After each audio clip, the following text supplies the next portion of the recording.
नमस्कार, आप देख रहे हैं डीटीवी राजस्थान। चुनावी चर्चा लेकर हाजिर हूं मैं मनीष शर्मा। राजस्थान में बीते 3 दशकों से सत्ता कांग्रेस और बीजेपी के बीच में झूलती रही। एक बार कांग्रेस, एक बार बीजेपी। इस दौरान प्रदेश की कई छोटी पार्टियां और दूसरे राष्ट्रीय दलों ने थर्ड फ्रंट के तौर पर एक विकल्प बनने की कोशिश की, लेकिन कामयाबी हाथ नहीं लगी। अब तक कोई भी तीसरा दल अपनी छाप राजस्थान में नहीं छोड़ पाया। कभी जमींदारा पार्टी तो कभी जागो पार्टी ने ताल ठोकी। बसपा और आप जैसे राष्ट्रीय दल भी जब तब हर एक चुनाव में कहें तो पिछले कुछ सालों से राजस्थान की जनता के बीच अपनी जगह तलाशते रहे हैं, लेकिन पकड़ बनाने में ये दोनों भी कामयाब नहीं रहे। हालांकि बसपा के 2018 में 6 विधायक चुनकर आए, जिन्होंने बाद में गहलोत सरकार पर जब आफत आई सचिन पायलट की बगावत के दौरान, तो उन्होंने बड़ी भूमिका निभाई, पार्टी में विलय कर लिया। 2018 में भी एक ऐसी नौबत आई थी जब बसपा के विधायक सीधे गहलोत सरकार के साथ जा मिले थे। ऐसा ही उन्होंने 2008 में भी किया था। लेकिन इस बार सांसद हनुमान बेनीवाल की आरएलपी ने थर्ड फ्रंट बनाने का बीड़ा उठाया। बेनीवाल ने आजाद समाज पार्टी के साथ गठबंधन कर लिया है। दोनों मिलकर 146 सीटों पर चुनाव लड़ने जा रहे हैं। बसपा 195 सीटों पर ताल ठोक चुकी है। इससे पहले बसपा पूरे 200 विधानसभा चुनाव पर भी लड़ चुकी है। आम आदमी पार्टी 88 सीटों पर मतदाताओं के सामने अपने प्रत्याशी लेकर मौजूद है। इसके अलावा सीपीआईएम, आदिवासियों की जो पार्टी है, खासतौर पर जो मेवाड़ रीजन की बात की जाती है, उसमें भारतीय ट्राइबल पार्टी अपनी प्रेजेंस के साथ में मौजूद है। बीटीबी और बीएपी भी एक नई पार्टी उसमें से बन गई है। मुस्लिम वोट बैंक के लिए एआईएमआईएम मैदान में है। शिवसेना, जनता जननायक जैसे दल भी चुनावी मैदान में इस बार राजस्थान में ताल ठोक रहे हैं। सवाल अब इस बार ये बड़ा है कि क्या पिछले चुनावों के उलट 2023 का जो विधानसभा चुनाव अब जो नवंबर में 25 तारीख को मतदान होने जा रहे हैं, क्या इस रण में थर्ड फ्रंट वाकई तीसरी ताकत के तौर पर मौजूदगी दर्ज कराएगा, या उतनी ताकत रख सकता है कि वो बीजेपी और कांग्रेस का खेल बिगाड़ सके? राजस्थान की चुनावी सियासत तो जो लोग समझते हैं, कुछ से एनडीटीवी के लोगों ने भी बात की, लगातार हम एक्सपर्ट्स के जरिए भी उनकी ओपिनियन अब तक रखते रहे हैं, उनमें से कईयों का मानना है कि 70 सीटों पर आरएलपी जैसे स्थानीय दल और दूसरे दल यानी बसपा, आम आदमी पार्टी या फिर कहें सीपीआईएम, बीटीबी जैसी पार्टियां कांग्रेस और बीजेपी को चुनौती दे सकते हैं। इसमें से 30 सीटें ऐसी हैं जहां थर्ड फ्रंट कड़ी टक्कर में दिख रहा है। यानी जो पार्टियां हैं, कांग्रेस बीजेपी के जो भी सीटें रही हैं और उनके उम्मीदवार हैं, उनके सामने जो छोटी पार्टियां, उनके उम्मीदवार अपनी हैसियत रखते हैं चुनाव लड़ने की, बराबर टक्कर देने की। वहीं 40 सीटें इन 70 सीटों में से ऐसी हैं जो बीजेपी और कांग्रेस के सियासी समीकरण जो है वो बिगाड़ सकती हैं। यानी जो पार्टियां मानकर चल रही हैं दोनों दल की ये सीटें हमारी हैं, इनका ये खेल कहीं ना कहीं अपने वोट बैंक के जरिए सेंध लगाकर ये थर्ड फ्रंट की छोटी छोटी पार्टियां बीजेपी और कांग्रेस का 40 सीटों पर खेल बिगाड़ सकती हैं, 30 सीटों पर कड़ी टक्कर दे सकती हैं। तो कुल मिलाकर 70 सीटों पर इस बार 200 विधानसभा सीटें हैं, उसमें से 70 सीटों पर आरएलपी, आजाद समाज पार्टी इस बार पहली बार मैदान में। बसपा ज्यादातर अधिकांश सीटों पर मुख्य पार्टी की तरह चुनाव लड़ती है। आम आदमी पार्टी फिर से एक बार मैदान में। तो इनमें से जो पार्टियों के चेहरे हैं वो करीब करीब 70 सीटों पर कांग्रेस, बीजेपी जो प्रमुख दल रहे हैं, जो पावर शेयरिंग करते रहे पिछले 30 साल से, इनका चुनावी खेला कहीं ना कहीं बिगाड़ सकती है। ये क्षमता इनमें है। कांग्रेस के रिपीट और बीजेपी के परिवर्तन के दावे के बीच थर्ड फ्रंट की राजस्थान में इस बार जो मौजूदगी है, उससे 2023 विधानसभा का चुनाव जो पिछले 2 बार से अगर बात करें तो 25-25 लोकसभा सीटें एक तरफा बीजेपी को मिलती रही हैं। 2013 में 2/3 बहुमत से बीजेपी ने विजय पाई। 2018 में फिर बीजेपी से सरकार चलेगी और कांग्रेस सरकार में आ गई। लेकिन इस बार क्या बीजेपी और कांग्रेस के बीच ये पेंडुलम जो चलते रहा है सरकार का, 5 साल बीजेपी 5 साल कांग्रेस, क्या इस बार थर्ड फ्रंट इस चुनाव को दिलचस्प बनाने जा रहा है? इसी पर हम आज करेंगे चुनावी चर्चा। कांग्रेस से प्रतिष्ठा यादव मेरे साथ जुड़ेंगी, बीजेपी से नीरज जैन मौजूद होंगे, आरएलपी से शंकर नरोलिया और पॉलिटिकल एक्सपर्ट हमारे रविंद्र सिंह मेरे साथ मौजूद होंगे। तो जो मेहमान जुड़ चुके हैं मैं उनका रुख कर लेता हूं। मेरे साथ कांग्रेस की प्रतिष्ठा यादव इस वक्त मौजूद हैं। तीनों मेहमान मेरे साथ जुड़ चुके हैं। बीजेपी से और नीरज जैन जी हैं, आरएलपी से शंकर नरोलिया कोशिश करेंगे जुड़े हमारे साथ, नवीन जी भी हमारे साथ मौजूद हैं। प्रतिष्ठा, पहले आप ही के पास आते हैं। जो जी जो मुख्य तौर पर राजस्थान को एक पेंडुलम स्टेट माना जाता है, पिछले 3 दशकों की राजनीति देखें, 90 के दशक से और अब तक 5 साल कांग्रेस, 5 साल बीजेपी, इस बार जो थर्ड फ्रंट है, लग रहा है आपको कि कुछ दम दिख रहा है उसमें? क्योंकि तमाम पार्टियां जो है राजस्थान पर सबकी निगाहें हैं, और आरएलपी जो खासतौर पर हनुमान बेनीवाल जो इस बार हनुमान बन गए राजस्थान की सियासी महाभारत के, वो थर्ड फ्रंट का जिम्मा लिए चल रहे हैं। आपको क्या लगता है कितनी नुकसान पहुंचा सकते हैं आपकी पार्टी को, और क्या दम है उनके दावे में? राजस्थान में आपने एक चीज और भी देखी होगी कि राजस्थान में 2013 में किरोड़ी साहब ने भी अपनी पार्टी बनाई थी थर्ड फ्रंट के नाम पर। राजस्थान की जनता इतना भरोसा नहीं करती थर्ड फ्रंट पे, ये हमने देखा है, इतिहास ऐसा ही रहा है। और हनुमान बेनीवाल इस बार नहीं, पिछली बार तो थोड़े फॉर्म में थे, लेकिन इस बार जनता इतना उन पर बिलीव नहीं करती, क्योंकि पहले वो दोनों ही पार्टियों को एक तरह से नकार के उन्होंने अपना फ्रंट बनाया, अपनी पार्टी का गठन किया था। लेकिन जब लोकसभा चुनाव आए तो वो बीजेपी के झोली में जाकर बैठ गए। तो ये पूरी जनता ने देखा कि राजनीति में वो अपने स्वार्थ के, अपने एक सुविधा के अनुसार पॉलिटिक्स कर रहे हैं, कि भाई जहां उनको लगता है कि कहीं फायदा हो रहा है तो बीजेपी की तरफ भी जा रहे हैं। तो ये चीजें राजस्थान की जनता बहुत ही समझदार है, मुझे पूरा भरोसा है इस बात पर कि वो बहुत बहुत समझकर डिसीजन लेगी कि इस तरह से जो संगठन जो केवल क्योंकि सत्ता में वो आ नहीं सकते, 1, 2, 4 सीटें लेकर खेल बिगाड़ने से अच्छा है कि जिस पार्टी को सरकार चुने। क्योंकि देखिए, जिस आप ने एक चीज और भी रखी कि भाई 30 साल से एक बार बीजेपी एक बार कांग्रेस, लेकिन इस बार अगर आप ग्रामीण क्षेत्र में, क्योंकि आप पत्रकार हैं, मैं ये मानती हूँ कि लोकतंत्र का सबसे मजबूत चौथा स्तंभ के रूप में पत्रकारिता आती है, जिसके का अगर आप जाकर गांव के अंदर अगर बात करें तो गांव की जनता गहलोत साहब के काम से बेहद खुश है। नहीं, और आने वाले टाइम में भी उनकी जो गारंटियां हैं उन पर पूरा भरोसा कर रहे हैं। वो ठीक है, बड़ी बात कांग्रेस की एक है कि हमने जो कहा, हमने जो हमारा घोषणा पत्र था वो पूरा किया। उसके बाद जितने भी हमारे बजट आए सब जनता से पूछकर, जनता की राय लेकर हमने काम किया। इस बार 7 गारंटियां गहलोत साहब जो देने जा रहे हैं वो ठीक है, वो गारंटीज पर आप चुनाव लड़ रहे हैं। मुझे याद है 2013 का जो चुनाव था प्रतिष्ठा, वो भी कम।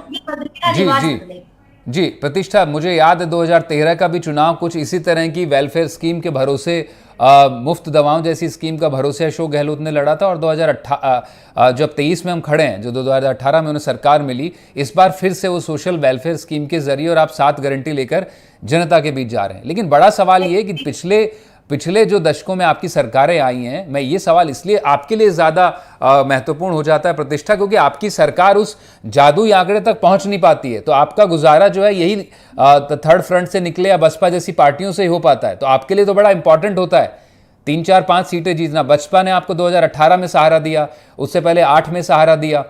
आप इनको नकार नहीं, थर्ड फ्रंट को, कि कोई हैसियत ही नहीं रखते हैं। मैं लौट कर आऊंगा आपके पास। आपको बता दूं कि पिछली बार 3 सीटें जीती थी हनुमान बेनीवाल ने, पिछली बार 3 सीटें जीती थी। और जी, वो ज्यादातर हमारे ही उम्मीदवार थे जो टिकट ना मिलने से नाराज होकर वहां चले गए। नहीं, तो वही बोल रहा हूं कि आपके उम्मीदवार नाराज होते हैं और फिर इस तरह की पार्टियां वो जी, तेहरा की बात करते हैं तो तेहरा में कंडीशन बहुत अलग थी। इन्होंने बहुत बड़े बड़े वादे किए थे, लोगों ने उस पर ट्रस्ट किया। लेकिन अरे 2008 की भी बात है, 8 में भी आपको बसपा के बूते ही आप सरकार में आगे बढ़ पाए थे। ठीक है, प्रतिष्ठा लौटेंगे आपके पास। नीरज जी का भी रुख कर लेते, बीजेपी से मौजूद है। नीरज जी, आपकी सरकार हालांकि जब भी आती तो आपको क्लियर मेजॉरिटी आती है, और जब आप जाते हैं तो करीब 70, 75, 78 के आंकड़े पर रहते हैं। इस बार आप फिर से दावा कर रहे हैं कि हम वही समीकरण तोड़ देंगे, और 165, 66 का आंकड़ा आप लगातार दे रहे, 156 का कांग्रेस भी लगातार दे रही। लेकिन खेल जो है इस बार, जो चुनावी खेले की बात हो रही है बार बार, पहले से कहीं ज़्यादा जो दल है, स्थानीय दल दिख रहे हैं। हालांकि बहुत सारे दल आए भी, जागो पार्टी भी, जमींदारा पार्टी, काफ़ी पार्टियां देखिए। आरएलपी एक स्थानीय पार्टी जो मेजर फोर्स के रूप में दिखाई पड़ रही है। तीसरी पार्टियों की अगर बात करें स्थानीय राजस्थान की पार्टियों की, हालांकि आपसे भी संपर्क रहा हनुमान बेनीवाल का, कहा जा रहा था फिर से एक बार विलय की बात भी हुई। लेकिन इस बार जो है वो आपको और कांग्रेस को सीधी चुनौती देते दिख रहे हैं। उन्होंने गठबंधन भी कर लिया आज़ाद समाज पार्टी के साथ में, और दूसरे दल भी हैं, बसपा जैसे दल भी हैं, जो लगातार 5-6 विधायक उनके जीतते रहे। आप कितनी बड़ी चुनौती मानते हैं जब आप ये दावा करते हैं कि हमारी फिर से एक बार प्रचंड बहुमत से सरकार बनने का जो दावा करते हैं, लेकिन थर्ड फ्रंट भी इस बार काफ़ी अगर चुनावी सिनेरियो अभी तक देखें तो बड़ी मौजूदगी दर्ज करा रहा है राजस्थान में। तो मुझे लगता है कि आपका आकलन अपनी जगह होगा, लेकिन हमारा ये मानना है कि भारतीय जनता पार्टी 2/3 बहुमत के साथ आ रही। हमें कभी किसी सहारे की, कंधे की, किसी समर्थन की जरूरत नहीं पड़ी। हमेशा हम 2/3 मेजोरिटी के साथ, पूर्ण बहुमत के साथ सरकार बनाते रहे हैं और इस बार भी बनाने जा रहे हैं। राजस्थान की जनता, राजस्थान की कांग्रेस सरकार के नाकारापन, निकम्मेपन और जनता के प्रति उनकी जवाबदेही के प्रति जो उदासीनता है, उसके विरुद्ध मत करके भारतीय जनता पार्टी को चुनने वाली है।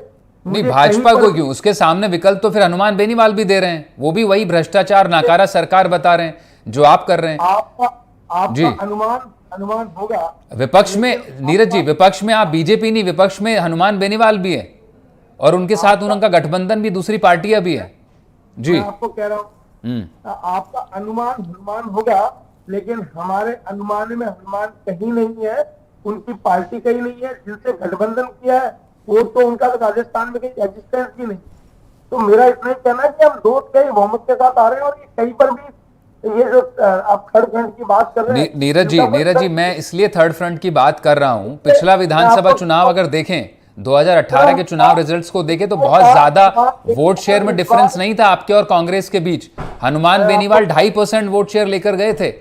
0.38% से हमारी सरकार गई। वही मैं कह रहा हूं, वही मैं आप ही की बात कर रहा हूं। करीब 2.5% वोट शेयर अकेले हनुमान बेनीवाल की पार्टी ने लिया था। बार हम 5 से 7% और आप नकार रहे हैं छोटी पार्टियों को जी। 2/3 बहुमत के साथ सरकार बनाएंगे। जिस पार्टी की आप बात कर रहे हैं, उनके पास तो अंत तक कैंडिडेट नहीं थे। वो इंतजार करते रहे, जैसे सब्जी मंडी में सब्जी बेचने वाला इंतजार करता है कि मेरी सब्जी बेच सकते, उसी तरह उन्होंने टिकटों को वितरण किया है। उनके जो कैंडिडेट है वो सारे के सारे कहीं कांग्रेस से, भाजपा से, इधर से उधर से आए हुए कैंडिडेट है। उनके पास नहीं, लेकिन यही तो बात है कि आप बात करनी चाहिए नीरज जी, लेकिन आप उन्हें, आपकी पार्टी से गए या कांग्रेस से आए, उन्हें नकार थोड़ी सकते हैं कि कोई तीसरी पार्टी सीन में ही नहीं है। आज तक, आजादी से लेकर आज तक राजस्थान में कई थर्ड फ्रंट की एग्जिस्टेंस नहीं। यहाँ दो तीन जीतकर जाते रहे। सर, निर्दलीय बड़ा समर्थन करते आए कांग्रेस की सरकारों का। पहले कांग्रेस को करते हैं, हम तो कह रहे हैं कि हमारी सरकार को जरूरत नहीं पड़ती। नहीं, मैं कह रहा हूँ जी, ठीक है। नहीं, लेकिन आप उस बात का जवाब नहीं दे रहे कि मैं कह रहा हूं कि 2.5% वोट शेयर के साथ 3 सीटें लेकर आए और उसके बावजूद कई सीटें ऐसी थी, करीब दर्जन भर सीटें ऐसी थी जो तीसरे चौथे पायदान पर आरएलपी रही थी, वहां पे चुनावी खेला बिगाड़ा था। उन्होंने प्रत्याशी जो जीते और हारे जो प्रत्याशी, उसके बीच में बड़ा अंतर पैदा किया था। आप उस बात को मान नहीं रहे। अब शंकर जी, आप ही के पास भी आ जाते हैं। दोनों पार्टियां आपकी पार्टी को सिरे से खारिज करती हैं। प्रतिष्ठा ने तो सीधा कह दिया कि आपकी बहुत ज्यादा कोई चुनावी हैसियत उस लिहाज से है नहीं, और नीरज जी कह रहे हैं तो हम अपने बूते ही सरकार बना लेते हैं, हमें तो कोई जरूरत पड़ती नहीं है। फिर एक किस बात का जो आप गठबंधन कर रहे हैं, राजस्थान में तो कभी हुआ नहीं। राजस्थान में तो निर्दलीय फिर भी एक थर्ड फ्रंट के रूप में वही आए, 10, 12, 15 की तादाद में बीजेपी कांग्रेस के बाद। आप पिछली बार 3 सीटें जीत कर आए, 2.5% के आसपास आपका वोट शेयर था। इस बार किस तरह से आप अपनी मौजूदगी देख रहे हैं? क्योंकि गठबंधन तो आपको भी करना पड़ा, आपके अलावा भी बहुत सारी पार्टियां। आप पर क्यों विश्वास करे राजस्थान की जनता जब बीजेपी और कांग्रेस जैसी पार्टियां हैं? सर, राजस्थान में पहली बार कोई राज्य पार्टी का दर्जा मिला है तो वो राष्ट्रीय लोकतांत्रिक पार्टी को मिला है। और आपने देखा होगा कि हमारी पार्टी 29 अक्टूबर की हमारी पार्टी की स्थापना हुई और हमने अगले महीने में नवंबर में चुनाव लड़ा और पूरे राजस्थान में करीब 2.5% वोट हमने लिए और 3 विधायक हमारे जीत के आए। उसके बाद में लगातार पार्टी बढ़ती हुई आ रही है। और जो भारतीय जनता पार्टी अपने आप को विश्व में सबसे बड़ी पार्टी मानती है, उनको मजबूरन जब 2019 का चुनाव आया, लोकसभा चुनाव आया, तो हनुमान बेनीवाल जी के लिए उनको सीट छोड़नी पड़ी और हनुमान बेनीवाल साहब के साथ गठबंधन किया। उसी का परिणाम था कि हनुमान बेनीवाल साहब ने पूरे राजस्थान में जिस प्रकार से प्रचार किया और बीजेपी को 25 सीटें दिलाई, 24 सीटें बीजेपी को दिलाई। तो ये गलत बात कह रहे हैं कि राष्ट्रीय लोकतांत्रिक पार्टी क्या स्थिति। आज राजस्थान में इन दोनों पार्टियों से जनता उब चुकी है और राजस्थान में तीसरा मोर्चे का जो विकल्प है वो राष्ट्रीय लोकतांत्रिक पार्टी के अलावा जनता को कोई दिखाई नहीं दे रहा है। आज पूरे राजस्थान में जिस प्रकार से राष्ट्रीय लोकतांत्रिक पार्टी के पक्ष में माहौल बना है, और आप देखेंगे कि जब 3 दिसंबर को रिजल्ट आएगा तो राष्ट्रीय लोकतांत्रिक पार्टी और आजाद समाज पार्टी मिलकर सरकार बनाने जा रही है। ठीक है, आप जातीय समीकरणों के आधार पर जरूर आपकी पार्टी बेसिकली जातीय आधारित पार्टी है। आप दलितों के कॉम्बिनेशन के साथ में इस बार चुनाव मैदान में है। अभी दावा तो खैर चुनाव में देखने को मिलेगा। पिछली बार भी आपने 58 सीटों पर चुनाव जीता था, पर जीत आप सिर्फ ही लड़ा था, लेकिन जीत आप सिर्फ 3 ही सीट पाए थे। एक छोटा सा, शंकर जी आप बने रहेगा, एक आप देख रहे हैं चुनावी चर्चा। आज हम बात कर रहे हैं थर्ड फ्रंट की। क्या राजस्थान में इस बार लंबे अरसे से कोशिश करती रही पार्टियां, बीजेपी कांग्रेस के अलावा छोटे दल और दूसरे स्थानीय दल, क्या थर्ड फ्रंट के रूप में फ्रंट फुट पर इस बार आकर कोई भूमिका निभा सकते हैं? उसको लेकर चर्चा कर रहे हैं। बीजेपी कांग्रेस के प्रवक्ता मेरे साथ मौजूद हैं और आरएलपी से भी शंकर नरोलिया मेरे साथ हैं और हमारे पॉलिटिकल एक्सपर्ट रविंद्र सिंह जी भी मौजूद है। रविंद्र जी, आपके पास रुख कर लेते हैं। ब्रेक से पहले लगातार तीनों पार्टियों से जानने की कोशिश हुई। हालांकि जाहिर तौर पर कांग्रेस बीजेपी नहीं चाहेंगे कि थर्ड फ्रंट के रूप में कोई हैसियत पैदा हो राजस्थान में, और आरएलपी के प्रवक्ता का कहना है कि भाई इस बार जो है, पिछली बार भी हमने मौजूदगी दर्ज कराने की कोशिश की और इस बार भी हम जो है दोनों पार्टियों को उखाड़ फेंकेंगे। और उसी दावे के साथ राजस्थान की जो सियासी महाभारत है उसमें हनुमान अपना जो है दम दिखाने की कोशिश कर रहे हैं। सवाल मेरा आपसे ये है कि पिछली बार जो बीजेपी के प्रवक्ता से भी मैं कह रहा था, 58 सीटों पर आरएलपी लड़ी, 2.4% आसपास वोट शेयर उनका था, 3 विधायक जीते और बाड़मेर की जो 3 और सीटें थी उन पर तो सीधा असर डाला, और बाकी जो पश्चिमी राजस्थान की कह लें, नागौर के आसपास की सीटें बड़ा प्रेजेंस उन्होंने दिखाया। इस बार आपको क्या लग रहा है? एक गठबंधन किया उन्होंने आज़ाद समाज पार्टी के साथ, जो जाट दलित वाला कॉम्बिनेशन है, उसके अलावा खुद एक दलित पार्टी बसपा अपने आप में मौजूद है। दूसरी पार्टियां आदिवासी क्षेत्र में देखें तो बीटीबी थी, उसमें एक और बीएपी नाम की एक पार्टी निकल गई है। इस बार जो काफ़ी सीटों पर, करीब 70 सीटें हमने एनालाइज किया एनडीटीवी ने, ऐसी हैं जिन पर कहीं ना कहीं समीकरण बनते बिगड़ते दिख रहे हैं। आपका क्या ओवरऑल होलिस्टिक व्यू है इसको लेकर, थर्ड फ्रंट के इस बार राजस्थान में चुनाव को लेकर? जी बिल्कुल, नमस्कार मनीष जी, बहुत अहम मुद्दा आपने उठाया है। पिछले चुनाव में 20% मत हासिल हुआ था इन अन्य दलों को, जिसमें निर्दलीय भी शामिल थे, और 20% मतलब यानी कि हर 5वां व्यक्ति जो था वो कहीं ना कहीं जो राष्ट्रीय पार्टियां हैं कांग्रेस और बीजेपी, जो पिछले 70 साल से इस प्रदेश पर राज कर रही हैं एक के बाद एक, उन दोनों से डिसग्रंटल्ड हैं। यानी कि हर 5वां मतदाता जो नहीं चाहता है कि ये दोनों पार्टियां वापस आएं। आखिर इन पार्टियों को, जो नई पार्टियां हैं या छोटी पार्टियां जिनको हम कह रहे हैं आरएलपी, बीटीपी, इनको अस्तित्व में क्यों आई ये पार्टियां? आप ये देखिए कि पहली बार 1977 में बीजेपी की सरकार बनी, 52 से 77 तक कंटिन्यूअसली कांग्रेस पार्टी की सरकार रही है। 77 में पहली बार बीजेपी की हुकूमत वहां पे जनता पार्टी के तौर पर आई। उसके बाद बीजेपी और कांग्रेस पार्टी लगातार सरकार बना रही है। यानी कि जो डिसग्रंटल्ड हैं, जो लोग जिनकी आवाज नहीं सुनी गई है, उन लोगों ने धीरे धीरे करके अपना रास्ता इन दोनों पार्टियों से अलग देखा।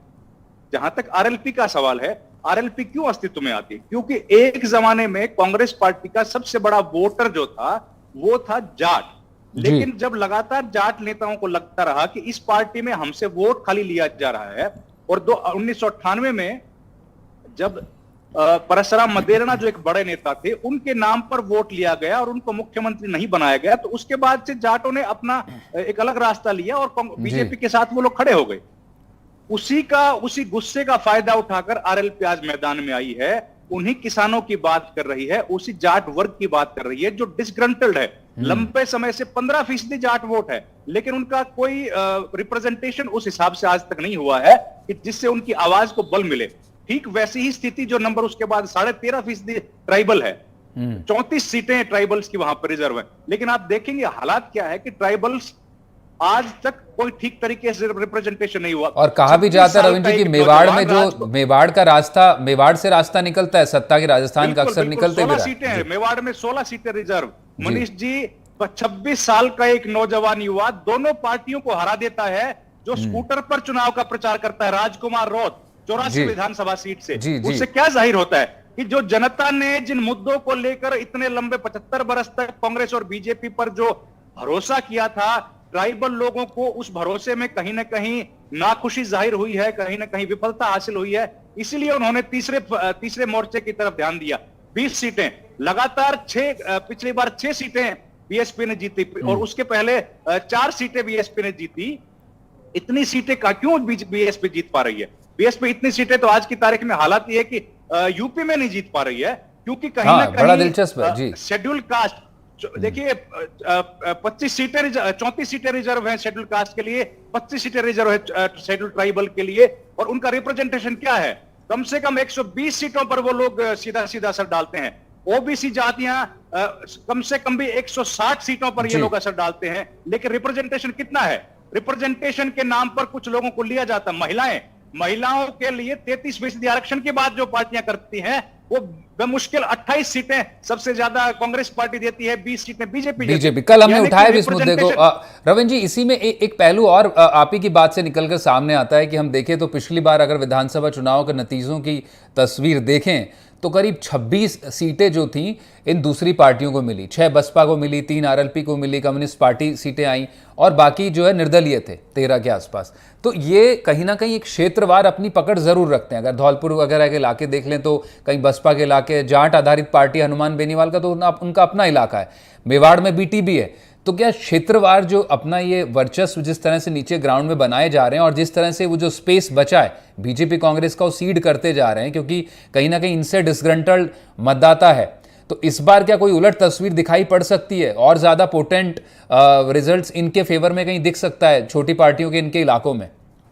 भाई बिल्कुल सही कह रहे हैं। मैं कुछ इलाकों में गया, जैसे मैं आपको एग्जांपल देता हूं, भादरा का इलाका है, भादरा, नौहर भादरा जो हनुमानगढ़ और उस गंगानगर की जो इलाका है, उसमें सीपीएम के कुछ नेता बड़े मजबूत हैं, सीकर में अमराराम बड़े मजबूत हैं। ये लोग इनकी विचारधारा तो पूरे देश में लगभग कम होती चली जा रही है ना पिछले कितने सालों में, लेकिन यहाँ का लोग क्यों वोट डाल रहा है? सीपीएम को तो कोई बहुत सपोर्ट नहीं मिलती है, संसद में पहुंचने के लिए लाले पड़ गए उनके। एक केरला को छोड़ दो तो लगभग हर स्टेट ने उनको रिजेक्ट कर दिया है। बावजूद उसके ना वहां पर उनका कोई जातिगत समीकरण बैठता है, लेकिन फिर भी सीपीएम का बलवान पुनिया चुनाव लड़ जीत जाता है। सीपीएम का सीकर से अमराराम चुनाव जीत जाता है। एक लड़का 35 साल का लड़का सुनील पूनिया वहां पर जो अंतरराष्ट्रीय पुरस्कार विजेता कृष्णा पूनिया है, और उनको चुनाव मैदान में बहुत जबरदस्त टक्कर दे रहा है, टक्कर देता है। राजगढ़ और तो खासे कई युवा चेहरे इनके पार्टियों की ओर से सामने आते रहे। कई जो स्पॉइल स्पोर्ट्स जिन्हें कह सकते हैं, या फिर जो शौक जो है इन दोनों पार्टियों को कहीं ना कहीं देते हैं पिछले चुनाव में। थर्ड फ्रंट की बात है, जाते जाते 20 सेकंड में मैं जान लेता हूं शंकर जी आपसे। आप जरूर कहते हैं बीजेपी कांग्रेस की सरकारों से परेशान है, लेकिन आप बीजेपी कांग्रेस के जो बड़े नेता हैं, चाहे वो झालरा पाटन से वसुंधरा राजे हैं, सरदारपुरा से अशोक गहलोत, तो उनके खिलाफ तो आप प्रत्याशी उतारते नहीं है। तो क्या मैसेजिंग है आपकी? आप बात जरूर करते हैं उन नेताओं पर, लेकिन आप उनसे डरते भी हैं।